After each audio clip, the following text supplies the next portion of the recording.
ನಮಸ್ಕಾರ ಎಲ್ಲರಿಗೂ ನಮ್ಮ ಶಶಿ ಮನೆ ಊಟ ಚಾನಲ್ಗೆ ಸ್ವಾಗತ. ನಾವು ಈಗ ತಾಲಿಪಟ್ ಮಾಡೋದು ಹೇಗೆ ಅಂತ ನೋಡೋಣ. ಇದಕ್ಕೆ 1 ಕಪ್ ಅನ್ನ ತಗೊಂಡಿನಿ, ಆಮೇಲೆ 1 ಕಪ್ ಗೋಧಿ ಹಿಟ್ಟು, 2 ರಿಂದ 3 ಸ್ಪೂನ್ ಮೈದಾ ತಗೊಂಡಿನಿ. ಮೈದಾ ಹಿಟ್ಟು ಹಾಕಿದ್ರೆ ಟೇಸ್ಟ್ ಬರುತ್ತಾ ಅಂತ.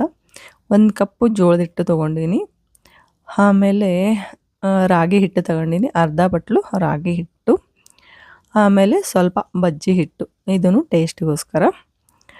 ಈಗ ಇವನ್ನ ಒಂದೊಂದಾಗಿ ಜಲ್ಡಿ ಹಿಡಿಬೇಕು, ಎಲ್ಲಾನು ಜಲ್ಡಿ ಹಿಡ್ಕೋಬೇಕು.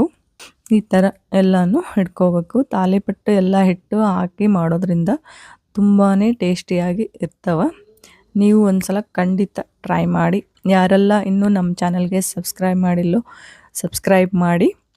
ಆಮೇಲೆ ಈಗ ಮಿಕ್ಸರ್ಗೆ ಹಾಕ್ಕೊಳ್ಳೋಣ. 1 ಕಪ್ ಅನ್ನ, ಆಮೇಲೆ 7-8 ಹಸಿಮೆಣಸಿನ್ಕಾಯಿ, 5-6 ಪೀಸ್ ಬೆಳ್ಳುಳ್ಳಿ, ಸ್ವಲ್ಪ ಕರಿಬೇವು, 1 ಸ್ಪೂನ್ ಜೀರಿಗೆ ಹಾಕೀನಿ. ಅನ್ನ ಹಾಕೋದ್ರಿಂದ ತುಂಬಾ ಸಾಫ್ಟಾಗಿ ಬರ್ತವ. ಎಲ್ಲನೂ ಈಗ ಮಿಕ್ಸರ್ ಜಾರಿಗೆ ಹಾಕಿ 1 ಸ್ಪೂನ್ ಉಪ್ಪು ಹಾಕಬೇಕು, ಆಮೇಲೆ 1 ಸಣ್ಣ ಗ್ಲಾಸ್ ನೀರು ಹಾಕಬೇಕು. ಹಾಕಿ ಸಣ್ಣಗೆ ರುಬ್ಕೋಬೇಕು. ರುಬ್ಕೊಂಡು ಇದನ್ನು ಹಿಟ್ಟಿಗೆ ಹಾಕಬೇಕು. ಈ ಹಿಟ್ಟಿಗೆ ಹಾಕ್ಕೋಬೇಕು. ಎಲ್ಲನೂ ಇದಕ್ಕೆ ಹಾಕ್ಕೋಬೇಕು. ಹಾಕ್ಕೊಂಡು ಆಮೇಲೆ ಉಳ್ಳಾಗಡ್ಡಿನ ತಗೊಂಡಿನಿ, 4 ಉಳ್ಳಾಗಡ್ಡಿನ ಸಣ್ಣ ಸಣ್ಣ ಪೀಸ್ಗಳಾಗಿ ಕಟ್ ಮಾಡ್ಕೊಂಡಿನಿ. ಆಮೇಲೆ ಸ್ವಲ್ಪ ಕೊತ್ತಂಬರಿ ತೊಗೊಂಡಿನಿ.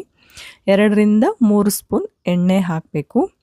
ಎಣ್ಣೆ ಹಾಕೋದ್ರಿಂದನೂ ಸಾಫ್ಟಾಗಿ ಬರ್ತಾವೆ, ಬಿರುಸಾಗಲ್ಲ. ಎಣ್ಣೆ ಹಾಕಬೇಕು ಸ್ವಲ್ಪ. ಆಮೇಲೆ ಇದನ್ನು ಫಸ್ಟು ಈ ಥರ ಬೇಕು, ನೀರು ಹಾಕಬಾರ್ದು. ಆಮೇಲೆ ನೋಡಿ ಹಾಕ್ಕೋಬೇಕು.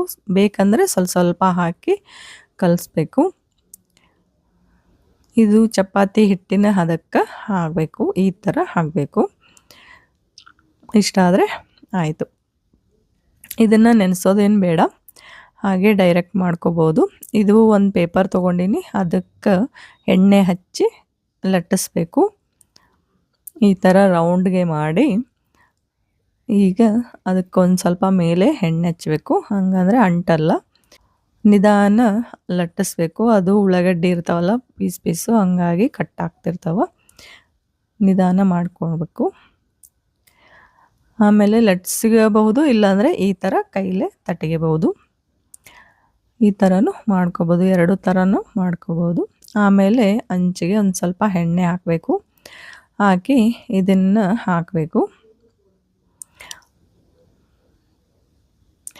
ಅಂಟೆಲ್ಲ ತುಂಬ ಚೆನ್ನಾಗಿ ಬರ್ತಾವೆ. ಮೇಲೆ ಒಂದು ಸ್ಪೂನ್ ಎಣ್ಣೆ ಹಾಕಬೇಕು.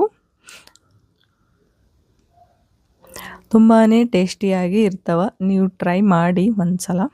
ಮಕ್ಕಳಿಗೆ ಟಿಫಿನ್ಗೆ ಕಟ್ಬೋದು, ಆಮೇಲೆ ಆಫೀಸ್ಗೆ ಹೋಗೋರಿಗೂ ಟಿಫಿನ್ಗೆ ಕಟ್ಬೋದು. ತುಂಬ ಟೇಸ್ಟಿಯಾಗಿರ್ತಾವಲ್ವ, ಮಕ್ಕಳು ಇಷ್ಟಪಟ್ಟು ತಿಂತಾರೆ ಇವನ್ನ. ವಾರದಲ್ಲಿ 2 ಸಲ ಮಾಡಿದ್ರೂ ಬೋರ್ ಆಗಲ್ಲ. ಇದನ್ನು ಸಾಸ್ ಜೊತೆ ತಿನ್ಬೋದು, ಇಲ್ಲಾಂದರೆ ಚಟ್ನಿ ಮಾಡ್ಕೋಬೋದು. ಕೊಬ್ಬರಿ ಚಟ್ನಿನ ಮೊಸರು ಶೇಂಗಾ ಪುಡಿ ಹಾಕಿ ಅದರಲ್ಲೂ ತಿನ್ಬೋದು. ಹೇಗೆ ತಿಂದ್ರೂ ಟೇಸ್ಟಿಯಾಗಿರ್ತಾವ. ಹಾಗೇನು ತಿನ್ಬೋದು, ಇದರಲ್ಲಿ ಎಲ್ಲ ಹಾಕಿರ್ತೀವಲ್ವ, ಖಾರ ಉಪ್ಪು ಎಲ್ಲ ಹಾಕಿರೋದ್ರಿಂದ ಹಾಗೇನು ತಿನ್ಬೋದು, ಹಾಗೇನು ಟೇಸ್ಟ್ ಇರ್ತಾವ. ಇವನ್ನ ಸಾಯಂಕಾಲ ಸ್ನ್ಯಾಕ್ಸಿಗೂ ಮಾಡ್ಕೋಬಹುದು. ನೋಡಿ ಈ ಥರ ಎಷ್ಟು ಚೆನ್ನಾಗಿ ಕಲರೂ ಬರ್ತಾವ. ನೋಡಿ ಎಷ್ಟು ಚೆನ್ನಾಗಿ ಬಂದಿವೆ. ತಾಲಿಪಟ್ಟು ಮಾಡೋದು ಬಹಳನೇ ಸುಲಭ. ನೀವು ಒಂದ್ಸಲ ತಪ್ಪದೆ ಟ್ರೈ ಮಾಡಿ ಹೇಗಾಯಿತು ಅಂತ ನನಗೆ ಕಾಮೆಂಟಲ್ಲಿ ತಿಳಿಸಿ. ಈ ವಿಡಿಯೋ ನಿಮಗೆ ಇಷ್ಟವಾಯಿತು ಅಂತ ಅಂದ್ಕೊತೀನಿ. ಈ ವಿಡಿಯೋಗೆ ಲೈಕ್ ಮಾಡಿ, ಶೇರ್ ಮಾಡಿ ಮತ್ತು ಸಬ್ಸ್ಕ್ರೈಬ್ ಮಾಡಿ. ಧನ್ಯವಾದಗಳು.